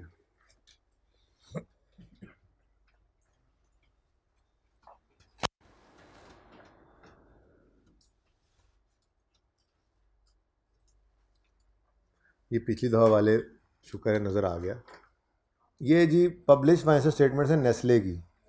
आप कोई भी लिस्टेड फाइनेंशियल स्टेटमेंट्स जो हैं वो डाउनलोड कर सकते हैं, अच्छी किसी भी ऑर्गेनाइजेशन की, आप कोक की, पेप्सी की, पैकेजेस की, नेस्ले की, ठीक है, कोई फाइनेंशियल स्टेटमेंट डाउनलोड करके अपने पास मोबाइल वगैरह में, लैपटॉप में रख लें। ठीक है, क्योंकि अब आप लोगों का लेवल काफ़ी ज़्यादा बढ़ने वाला है। ठीक है ना, जो आपको ये पब्लिश फाइनेंशियल स्टेटमेंट्स के अंदर चीज़ें नज़र आएंगी ना, वो मैं और आप मिलकर बना रहे हुआ करेंगे क्लास के अंदर। जो डिस्क्लोजर्स, जो नोट्स, प्रेजेंटेशंस आप मैं और आप मिलके बोर्ड पे करेंगे, आप अपने रजिस्टर पे करेंगे, जब हम पब्लिश्ड फाइनेंशियल स्टेटमेंट्स ओपन करेंगे तो वहाँ पे भी आपको वही चीज़ें नज़र आएंगी। ठीक है ना, तो कॉन्फिडेंस भी मिलेगा, नज़र भी आएगा कि बस कैफ भी होने वाला है तो हम भी किसी काबिल होने वाले हैं। कैफ के बाद जाएंगे तो ये नहीं कहा जाएगा कहाँ से आए हो पढ़ के, तो होगा कम से कम कुछ ना कुछ, और हम अकाउंट्स बनाने के काबिल भी होंगे। ठीक है, हाँ, वो अलग बात है, कुछ स्टैंडर्ड्स फाइनल में जाके पढ़ने हैं जो वहाँ पर पढ़ने के बाद ही वहाँ पर आप अप्लाई कर सकते हैं, लेकिन जितने स्टैंडर्ड यहाँ तक हमने पढ़ने हैं कैफ लेवल तक, उनको इंशाल्लाह हम फाइनेंशियल स्टेटमेंट्स में पहुँचा कर देखने वाले होंगे। जैसे कोई प्रोफेशनल फाइनेंशियल स्टेटमेंट्स बनाता है बिल्कुल वैसे ही आपने फाइनेंशियल स्टेटमेंट्स यहाँ पर बनानी है नोट्स वगैरह में। ठीक है, तो हम फिर देख भी लिया करेंगे, जैसे मिसाल के तौर पर अल्लाह करे इनके इंटेंजिबल हों, वरना कोई और डाउनलोड करनी पड़ेगी, फिर कल कर लेंगे। स्टेटमेंट ऑफ फाइनेंशियल पोजीशन है, इसके अंदर अगर आप देखें तो एसेट्स के अंदर, ओ शुक्र है, नॉन करंट एसेट्स आ रहे हैं। नॉन करंट एसेट्स में प्रॉपर्टी, प्लांट, इक्विपमेंट है, intangible capital work in progress है और इंटेंजिबल। अब इंटेंजिबल एसेट्स आ रहे हैं जी इनके पास खैर से 7 मिलियन के ऊपर, ये रुपीज़ इन थाउजेंड्स लिखा हुआ है ना, तो 7.396 थाउजेंड्स है, तो 7 मिलियन हो गया ना। ठीक है, अब इसकी डिटेल, इसका ब्रेकअप, जो नोट हमने बनाना सीखा है, 2 सवाल भी आपको करवाए हैं, इंटेंजिबल का नोट बना रहे थे ना, ठीक है, वो देखने के लिए इन्होंने कहा कि अगर आप इंटेंजिबल का ये ब्रेकअप देखना चाहते हैं, डिटेल देखना चाहते हैं, तो आप नोट नंबर 18 में जाएं। अब फाइनेंशियल स्टेटमेंट एक सेट है, कंप्लीट फाइनेंशियल स्टेटमेंट का जो सेट है उसके 5 कंपोनेंट्स होते हैं। इनकम स्टेटमेंट, जिसको स्टेटमेंट ऑफ कॉम्प्रिहेंसिव इनकम कहते हैं, balance sheet, statement of financial position, cash flow statement, statement of cash flow, statement of changes in equity और note to the financial statement. ठीक है, अब ये हमारे पास पहले बैलेंस शीट इन्होंने बनाई हुई है। ठीक है, इससे पहले ऑडिट रिपोर्ट और अंग्रेजी और पता नहीं क्या कुछ लिखा होगा। ठीक है, बैलेंस शीट है, 2 सफ़ों पे आ रही है, इनकी कोई मसला नहीं है। बैलेंस शीट के बाद आपकी स्टेटमेंट ऑफ कम्प्रीहेंसिव इनकम चल रही है जिसमें उन्होंने स्टेटमेंट ऑफ प्रॉफिट और लॉस अलग की हुई है, स्टेटमेंट ऑफ अदर कम्प्रीहेंसिव अलग की हुई है, पढ़ाया भी हुआ है, यहाँ बड़ी तफसील से इन चीज़ों को देखेंगे, ठीक है। प्रॉफिट एंड लॉस अकाउंट आ गया, ये भी अभी वही चल रहा है, अदर कम्प्रीहेंसिव इनकम आ गई। फिर statement of changes in equity आ रही है, FAR 1 में बनाकर आए थे जो शेयर कैपिटल, शेयर प्रीमियम, बिल्कुल वही वाला काम हो रहा है। फिर स्टेटमेंट ऑफ कैश फ्लोज आ रही है, ये भी बनाकर आए थे आप, cash flow from operating activities, cash flow from investing activities, ये सारा कुछ आप FAR 1 में करके आए।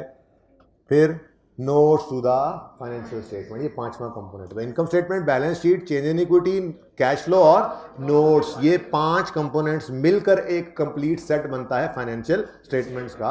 इन नोट्स के अंदर उसने कौन सा नोट नंबर कहा था? 18 कह रहा है, जाकर देखो। अब जो हमने सफ़र शुरू किया, इधर वापस लाऊंगा अभी, अब जो हमने सफ़र शुरू किया, सफ़र जारी है सारी है, जारी है सारी है, यार किधर गया, अल्लाह, अंग्रेजियाँ ही नहीं मुक्की टेबल फिगर्स नज़र आनी शुरू हो गई। अच्छा, अब ये कैपिटल का नोट है, इंशाल्लाह बिल्कुल ऐसा नोट हम बनाएंगे क्लास के अंदर, क्वेश्चन के अंदर, पास पेपर्स में मौजूद होगा, कोई ना कोई टेस्ट हुआ होगा, हम ऐसा नोट बनाकर जब इधर आकर देखेंगे हम कहेंगे अच्छा ये तो बिल्कुल ऐसे ही हमने नोट खुद बना लिया, तो फिर आप प्रोफेशनली जाकर भी बना सकेंगे इंशाल्लाह ज़िंदगी में, ठीक है। लेकिन पढ़ने वाले जो रोज़ आएंगे, रोज़ का काम रोज़ करेंगे, ये उनके लिए बात है, वरना तो फाइनल अकाउंट में पहुंच के बच्चे कहेंगे नहीं फाइनल अकाउंट तो समझ नहीं आ रहा, इतना सब कुछ उसमें, इतना कुछ है, पता नहीं कैसे हम याद रखेंगे। ये वाली बातें वो लोग करते हैं जो स्टार्ट से पढ़ते नहीं आ रहे होते, साथ साथ पढ़ते आइएगा, ठीक है। अच्छा, अब यहाँ पर ना जी अंग्रेजियों वाले नोट खत्म होकर फिगर्स वाले नोट्स आ गए। अब फटाफट आ जाओ ज़रा नोट नंबर 18 लबो, क्योंकि पहले उधर एसेट वाली, पहले लायबिलिटी कैपिटल वाली साइड शुरू हुई थी ना, बैलेंस शीट का पहला सफा, और दूसरे, तो इसलिए पहले नोट वही कैपिटल लायबिलिटीज वाले चल रहे हैं, ठीक है। और ये पीपी का नोट देखा लग रहा है आपको, land building, plant machinery, furniture, blah blah blah, सब नोट छोड़ो, मुझे पहुंचा दो, ये सारे बनाने। देखो पिछली बार ये बच्चों को बनाकर दिखाए हुए, टिक भी हुए हैं, ठीक है ना, ये सब कुछ हमने बनाना सीखना है इंशाल्लाह। क्या आ गया हमारा दोस्त इंटेंजिबल, इसमें तो कुछ है ही नहीं, थोड़ा डिफरेंट तरीके से बना हुआ। मैं कोशिश करता हूँ पैकेजेस की फाइनेंशियल स्टेटमेंट्स डाउनलोड आज कर लेता हूँ, वो आपके साथ शेयर करूँगा कल, उसके अंदर बिल्कुल वैसे ही बना हुआ मिलेगा। बहरहाल मकसद तो वही है, ठीक है ना। तो यहाँ पर हमें बताया गया कि हमारे पास क्या कुछ अवेलेबल है। ये जी इंटेंजिबल एसेट्स हैं, इनकी कॉस्ट है, कोई ब्रेकअप नहीं है, शायद एक ही है इनके पास इंटेंजिबल, तो इसलिए मैं कह रहा हूँ पैकेजेस की फाइनेंशियल स्टेटमेंट्स मेरी नज़र से पिछली दफ़ा गुजरी थी, उसके अंदर शायद 2 थे उनके पास इंटेंजिबल्स, तो फिर वो ज़रा आपको डिटेल नज़र आ जाएगी कॉस्ट।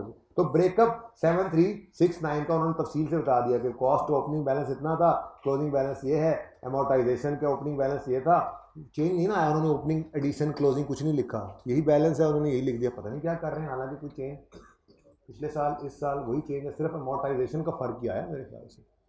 बात समझ आई ना, कोई एडिशन डिस्पोजल नहीं था ना, उन्होंने कॉस्ट के ऊपर हेडिंग दी, नीचे बैलेंस लिख दिया। क्या कह रहे हैं जी, ओपनिंग जो था वही क्लोजिंग है, कोई मूवमेंट शो नहीं की, इसलिए मैं कह रहा हूँ इसको मत सोचो परेशान हो गए ऐसे ही खाम खा, ये क्या है, तो ये कुछ भी नहीं है, ये बहुत आसान है, इससे थोड़ा सा मुश्किल वाला मैं कल दिखाऊंगा इंशाल्लाह, ठीक है। फिर अमोर्टाइजेशन में कहता है ओपनिंग बैलेंस है, अमोर्टाइजेशन फॉर द ईयर है, और ये क्लोजिंग आ रहा है, और यहाँ पर क्लोजिंग, ठीक है। और ये क्लोजिंग 7369 जो है ये आपकी बैलेंस शीट के फेस पे आ रहा था। इसके नीचे फिर उन्होंने बता दिया अमोर्टाइजेशन रेट वगैरह 20% है, ठीक है। अब ये तो हो गई वो वाली बात जो हमें करनी आती थी, बैलेंस शीट, मैंने आपको उस दिन बैलेंस शीट बनाकर कहा था कि बैलेंस शीट के फेस के ऊपर ये फिगर जाती है, ठीक है, वो फिगर हमें नज़र भी आई थी।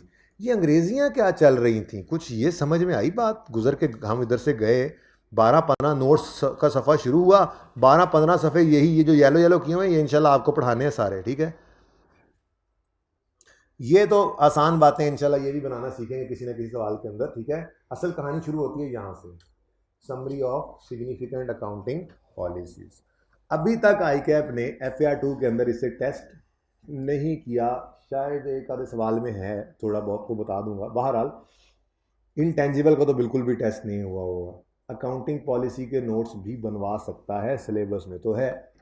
अब अकाउंटिंग पॉलिसी के नोट्स क्या हैं, बड़ी आसान बात है, मुझे ये बताओ, IS2 इन्वेंट्रीज याद है? वो क्या कहा करता था, हम स्टॉक को वैल्यू करते हैं लोअर ऑफ कॉस्ट और NRV पे, अंग्रेजी में ये बात लिख के बता दो, ये आपका अकाउंटिंग पॉलिसी का नोट बन गया, ठीक है। फिर आप फाइफो या एफको में से कोई एक यूज़ करते थे, जो यूज़ कर रहे हो वो लिख दो, ये आपकी अकाउंटिंग पॉलिसी बन जाएगी। अब यही बातें अंग्रेज़ी में लिख लिख के बता रहे होते हैं। ज़रा मैं जल्दी से इन्वेंट्री ढूंढना चाहूँगा ताकि जो बात मैंने की है वो तो सामने आए।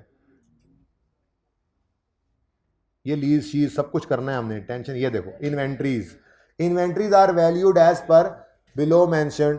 स्टोर्स एंड स्पेयर्स उसने अलग अलग कर दिए। Raw material, finish goods, value of finish, यहाँ से पढ़ लो, value of finish goods is determined on weighted average basis, finish goods are valued cost और NRV whichever is lower, वगैरह वगैरह। ये जो आपने स्टैंडर्ड्स में बातें पढ़ रखी हैं, जो स्टैंडर्ड्स ने आपको बताई हैं, वही अंग्रेजी में फाइनेंशियल स्टेटमेंट्स के अंदर हम लिखते हैं और उन्हें कहा जाता है सिग्निफिकेंट अकाउंटिंग पॉलिसी के नोट्स। ठीक है, अब अल्लाह करे इनका इंटेंजिबल के नोट्स अच्छे हों, वरना फिर पैकेजेस वाली डाउनलोड करनी ही पड़ जानी है, मुझे भी काम करना पड़ ही जाना है। ठीक है,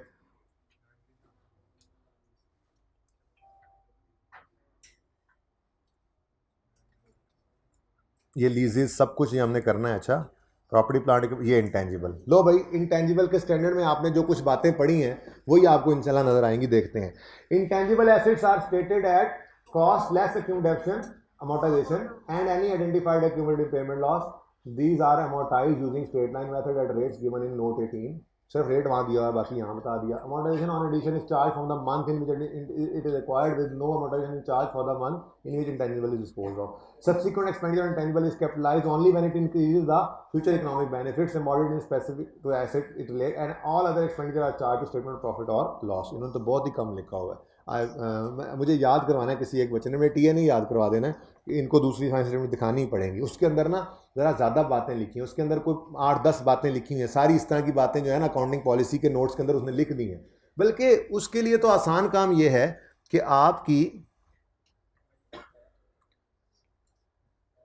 आपकी बुक के अंदर ये नोट्स तो डाल दिए गए थे, पैकेजेस वाले तो लास्ट टाइम मुझे याद आया, वो वहीं से पढ़ लेते हैं, सुकून हो जाएगा। ये देखें जी, पैकेजेस की फाइनेंशियल स्टेटमेंट्स में इसी तरह से जो तरतीब अब कुछ ज़हन में आई है, इनकम स्टेटमेंट होती है, बैलेंस शीट होती है, चेंज इक्विटी होती है, कैश फ्लो होती है, फिर नोट्स की हेडिंग आती है, फिर अंग्रेजी के अंदर बहुत सारी बातें लिखी होती हैं। अगर पर्चे के अंदर वो कह दे accounting policy, significant accounting policy के नोट्स बनाओ, और आपके पास आ रहे हों मिसाल के तौर पे 2 को एसेट्स, गुडविल और सॉफ्टवेयर, तो आपको ये मोटी मोटी 2-4 बातें भी लिखनी पड़ेंगी। लेकिन वो बातें ऐसी हैं जो आपको पता है। Goodwill arise through acquisition of subsidiary, अब सवाल ने बताया गुडविल ऑन एक्विजिशन, ये छोड़ दो चलो। Software, expenditure incurred to acquire computer software and develop websites are capitalised as intangible and stated at cost less amortisation and impairment loss if any. क्या कह रहा है, अगर आपने कंप्यूटर सॉफ्टवेयर एक्वायर किया है या डेवलप किया है वेबसाइट को, तो आप उनको क्या बनाया करते हैं, इंटेंजिबल, और उनको रखते किस में है, कॉस्ट लेस एक्यूमुलेटेड अमोर्टाइजेशन। और ये मॉडल ही यूज़ कर रहे होंगे। अपनी अकाउंटिंग पॉलिसी बता रहे हैं पैकेजेस वाले कि हम क्या करते हैं, हम उसको कॉस्ट मॉडल में रखते हैं, ये बताना चाह रहे हैं। ठीक है, आगे क्या कहते हैं, cost associated with maintaining intangible are recorded as an expense as incurred, development cost are recognised as intangible when following criteria are met.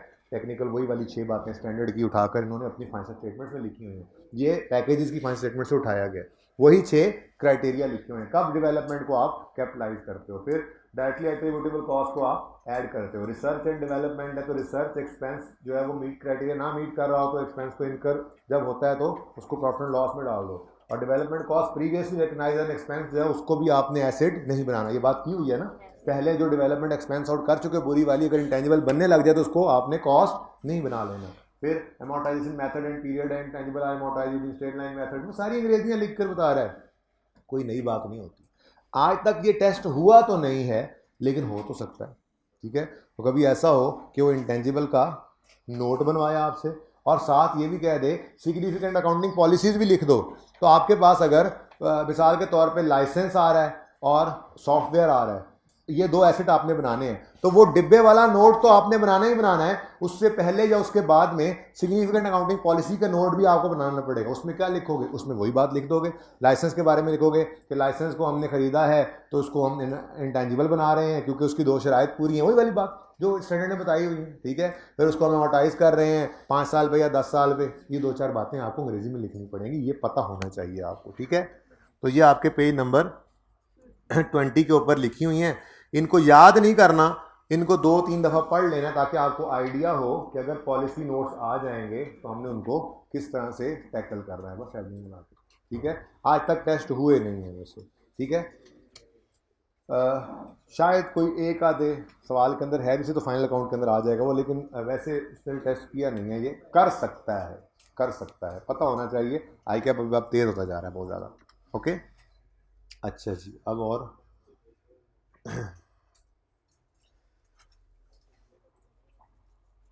अच्छा जी, पेज नंबर 16 पे थ्योरी है थोड़ी सी, ये पढ़ लें।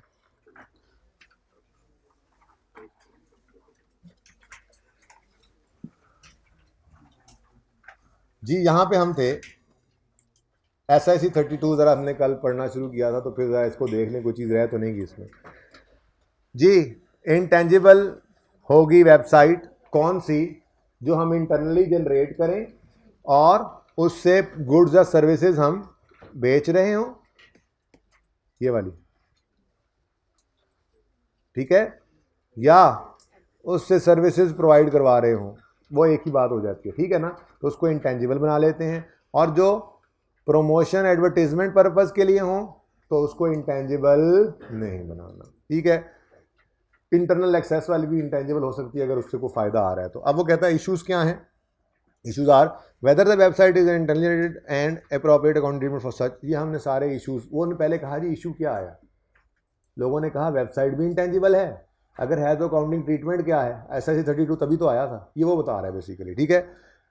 An entity's own website that arises from development and is for internal external access is an internally generated intangible that is subject to requirement of IS 38। कहता है कि internally generated हो, own website that arises from development and is for internal और external access, दोनों intangible हो सकती हैं जो रिकग्निशन क्राइटेरिया मीट करें। रिकग्निशन क्राइटेरिया वही है, future benefits will flow, cost can be measured reliably, ठीक है। पैरा 7 जाके देखना ना IS 38 का। फिर कहता है if website is developed solely और primarily for promotion and advertising, फिर ये क्या करेंगे जी, इसको क्या करेंगे, then entity will not be able to demonstrate how it will generate all expenditure on developing such a website should be charge to expense. अगर सिर्फ प्रमोशन और एडवर्टाइजिंग मकसद है तो फिर सारे का सारा एक्सपेंस, ठीक है। Nature of each activity for which expenditure are incurred and website stage और ब्ला ब्ला ब्ला।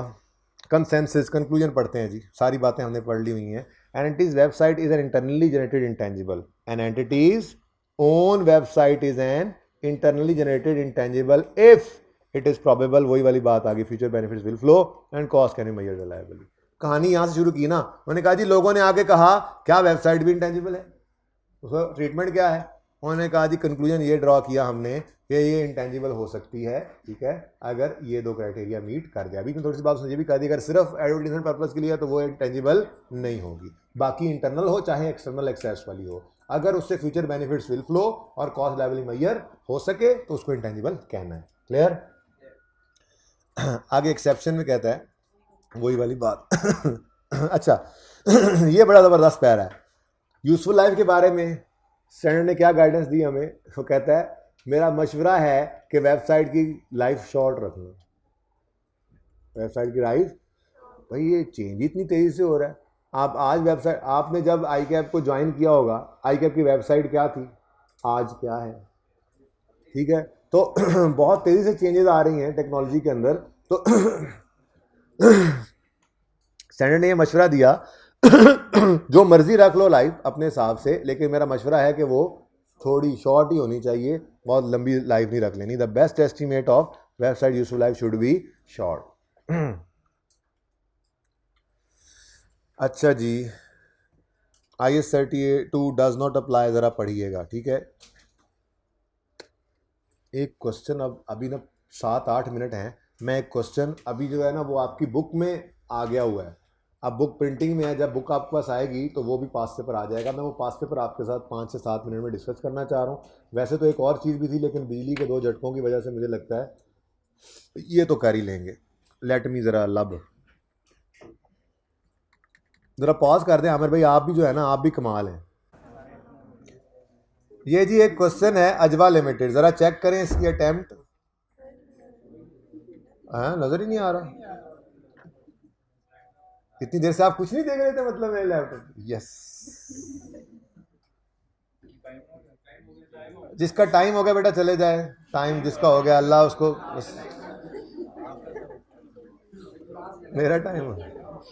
क्वेश्चन है आपके सामने, Ajwa limited engage in business of manufacturing and, ये पेज कोई नहीं है, यहीं से देखें बस, इसकी पिक्चर ले लीजिएगा, ये बुक के अंदर मौजूद है, लेटेस्ट क्वेश्चन है, ज़रा देख लें फिर। Ajwa limited engage in the business of manufacturing and trading of consumer goods on यकम जुलाई 21, ईयर एंड है हमारा, पता नहीं। ऑन यकम जुलाई 21, AL launched its own website for online sale of its products. The website was developed internally which met criteria for recording as an intangible asset on Yakam Mai 21. Directly attributable costs incurred for the website are as follows. Defining hardware and software, वही वाली बातें आ रही हैं ना, अब तो लोग है ना स्टैंडर्ड्स, 2 सवाल हो गए।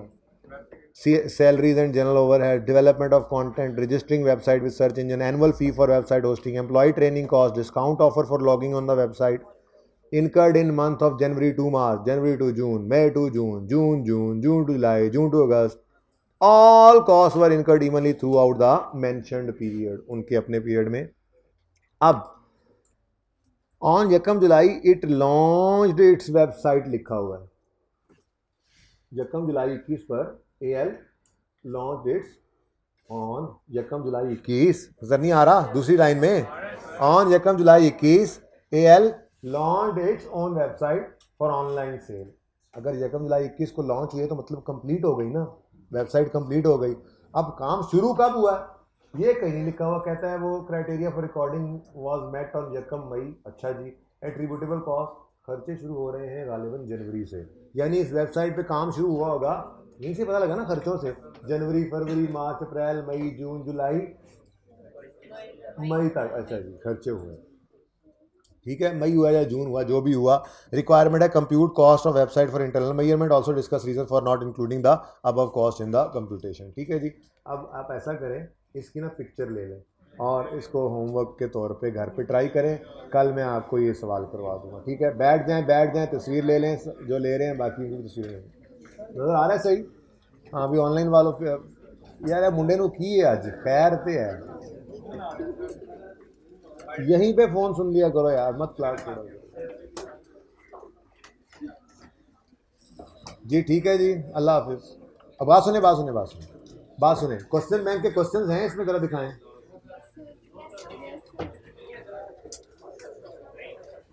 क्या जब है बेटा, खैर